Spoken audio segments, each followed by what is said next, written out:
Veja só, mas isso é muito interessante. Torne-se um mestre das artes com os cursos exclusivos da STEC. Aulas presenciais certificadas nas áreas de design, criação, direção de arte, games, programação, cinema, fotografia, comunicação, publicidade, marketing, empreendedorismo e idiomas com os melhores professores do mercado e uma estrutura de qualidade. Acesse stecbrasil.com.br e conheça nossos cursos de férias e construa o seu futuro profissional. E sejam todos muito bem-vindos para mais uma edição do programa da STEC, seu programa semanal de informação, cultura e entretenimento aqui do canal da STEC, a sua faculdade no YouTube. E passamos de 90 edições do programa da STEC, tivemos 3 edições semana passada porque eu inaugurei o curso definitivo de como começar certo no YouTube. E além do programa da semana passada sobre o Méliès, sobre cinema, eu postei 2 episódios falando do guia de como começar no YouTube. Eu vou continuar esse guia falando outras coisas como roteiro e tudo mais. E há alguns vídeos nós passamos a marca de 500 vídeos. Então temos mais de 90 programas da STEC no ar, mais de 500 vídeos no canal, 1 ano e 3 meses de existência e quase 3.000 inscritos. Eu agradeço a vocês por esse grande feedback que é tão importante para nós. Vamos melhorar sempre, investir em qualidade, talento, conteúdo e nos dedicar para fornecer para você o melhor do YouTube. Logo mais teremos algumas coisas novas, como por exemplo, curiosidades sobre Yu Yu Hakusho, aqui na série Salule Mania. E também teremos curiosidades sobre Inuyasha, Michael Jackson, entre outras coisas, assim como algumas outras figuras de League of Legends. Teremos a análise e unboxing do Galaxy Note 5, explicando todas as funções e tudo certinho. Falaremos da lente 50mm, teremos novos equipamentos analisados no canal, novas coberturas de evento, curso de Adobe Creative Cloud mostrando simulação 3D no Photoshop e After Effects, animação no 3D Studio Maya, entre outras diversas coisas que estamos planejando e projetando aqui para o canal. E no vídeo de hoje falaremos sobre a história da fotografia. E aí, Daguerre, Niepce, Talbot? Quem de fato criou a fotografia? Você sabia que ela pode ter sido criada aqui no Brasil, inclusive? Então, além do avião, podemos reivindicar a criação da fotografia? Então, fique ligado e descubra tudo aqui no programa da STEC.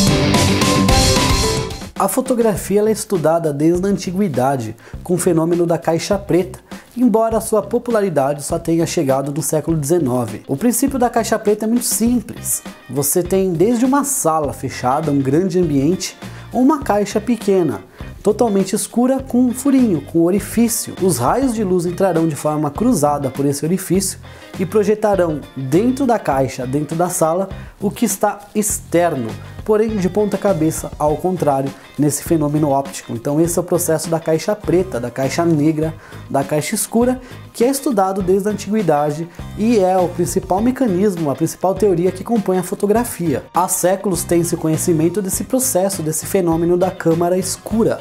Porém, o que ainda não se tinha era uma forma de congelar essa imagem, de marcar. Afinal, a câmera ela projetava, no tempo real a imagem na parede, mas como que você vai gravar aquela foto, como que você vai gravar aquela imagem? E agora falaremos a história da fotografia, como que começaram a resolver esse problema. Começando por William Henry Fox Talbot, da Inglaterra, que publicou um artigo em 1835, dizendo como que ele conseguia fixar imagens utilizando um papel tratado com cloreto de prata, tendo assim a constituição de um negativo que poderia ser copiado várias vezes.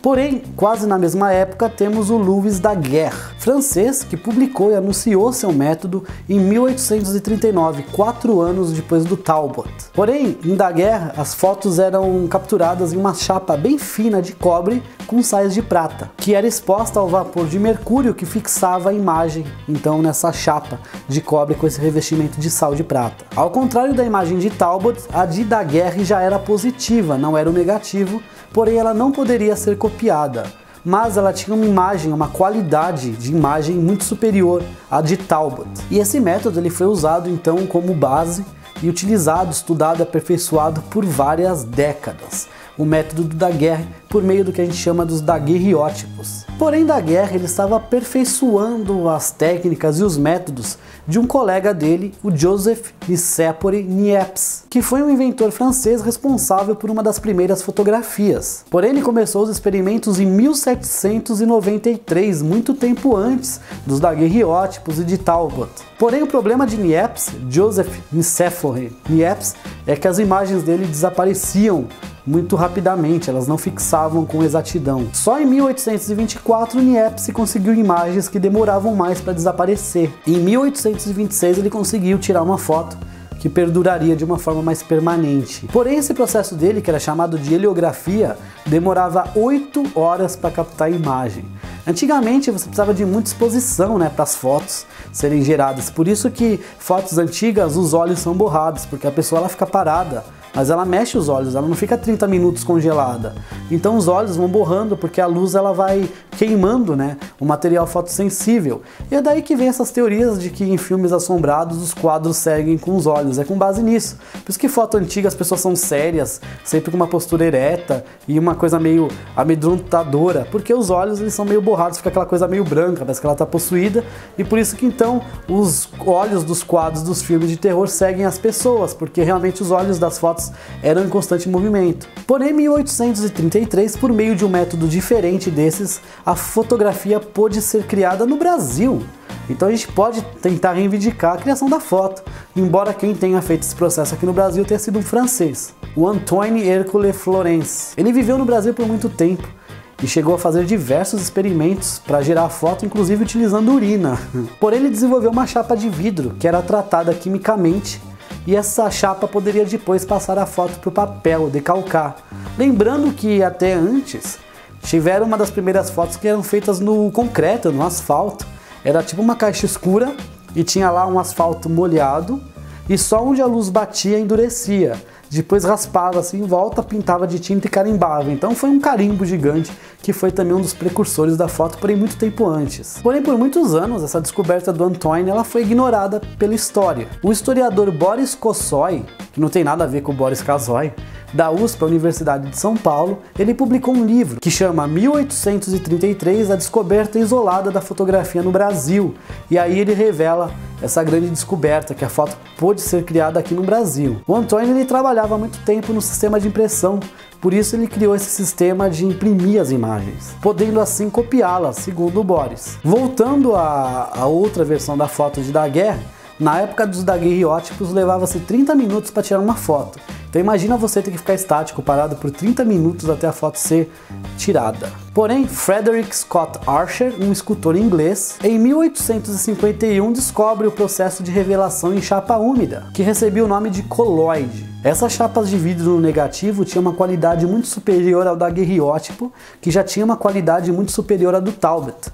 Porém, como eu falei, o Talbot era negativo, você conseguia copiar e os daguerreótipos não. Essa chapa de vidro já possibilitava que você pudesse fazer várias cópias dessa foto, isso revolucionou a fotografia. Então, pela primeira vez era possível ter várias cópias em papel dessa foto. Porém, as coisas continuaram evoluindo. Em 1871, Richard Leigh Maddox, um físico inglês, ele criou uma solução gelatinosa de brometo de prata, constituindo uma placa seca, 60 vezes mais sensível que o processo do colloide, da placa gelatinosa, e não precisava que a foto seja revelada na hora, como no processo anterior. Isso trouxe o início da fotografia moderna, uma vez que essa solução gelatinosa podia ser aplicada em papéis e filmes. E essa placa seca que podia ser aplicada nos filmes transparentes fez com que as máquinas fossem muito mais facilmente reproduzidas. As máquinas mais portáteis, inclusive. E aí temos, enfim, 1886, o americano George Eastman. Você já ouviu esse nome aqui no canal da Stack. Ele vendeu uma máquina em que as pessoas podiam tirar fotos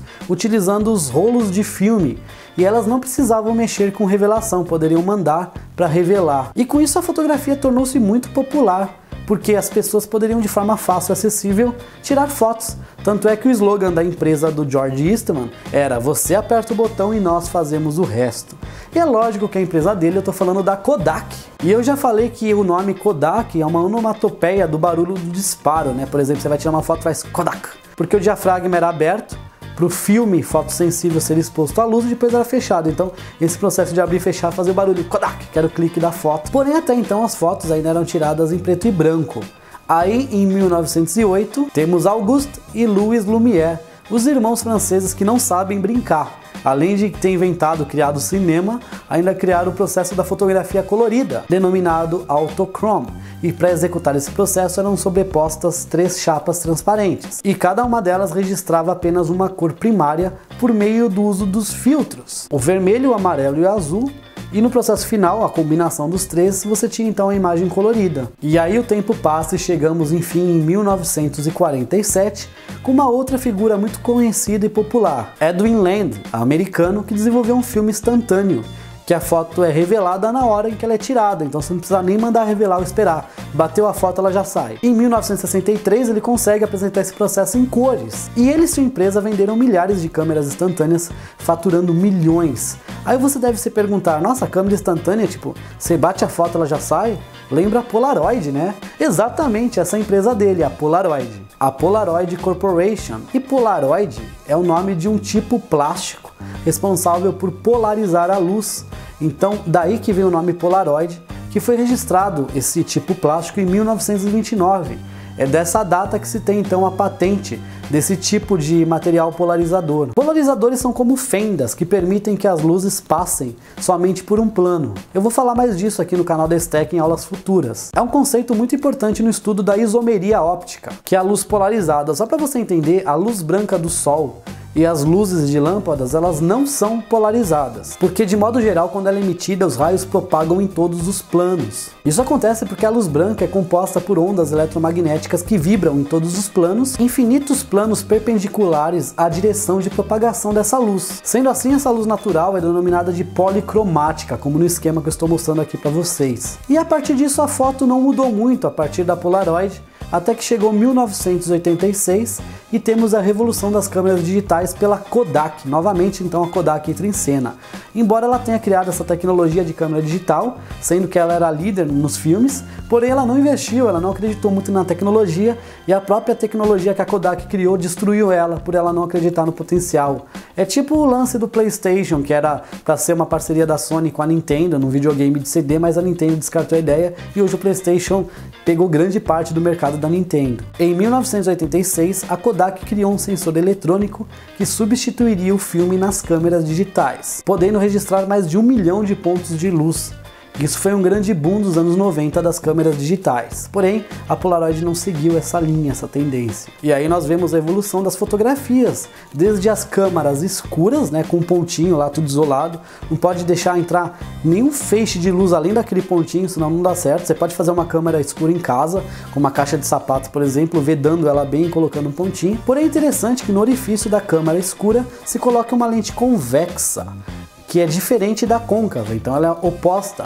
A lente convexa faz com que todos os raios de luz sejam concentrados em um ponto, enquanto as lentes côncavas elas dispersam esses raios luminosos. E como eu disse, a imagem é projetada de forma invertida na parede, né, da câmera escura. E aí temos a evolução das máquinas fotográficas, desde as que utilizavam filmes compostos por sais de prata para registrar a luz. Lembrando que sal de prata é uma substância transparente, porém quando exposto à luz, esse filme, os sais de prata que compõem esse material, eles se tornam visíveis em milhares, milhões de pontinhos escuros que desenham a foto gerada. Então, desde esses filmes de sais de prata até hoje os sensores digitais eletrônicos CMOS, CCD, inclusive eu já tenho um vídeo aqui no canal da STEC explicando a diferença dos sensores. E assim se deu, meus amigos, a evolução, a criação, confecção, adaptação da fotografia até chegar como nós conhecemos hoje, e nos programas futuros falaremos sobre holografia, sobre os hologramas.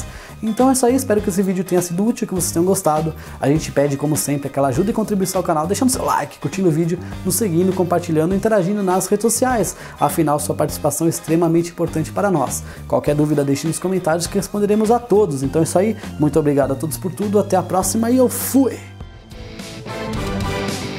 E pedimos sempre que deem aquela contribuição ao canal, se inscrevendo, curtindo o vídeo e deixando seu like. Procure na playlist pelos vídeos para você ver os conteúdos com maior organização e nos siga sempre nas redes sociais. Deixe sempre nos comentários suas sugestões e recomendações, porque esse programa é personalizado e faremos um conteúdo com a sua cara.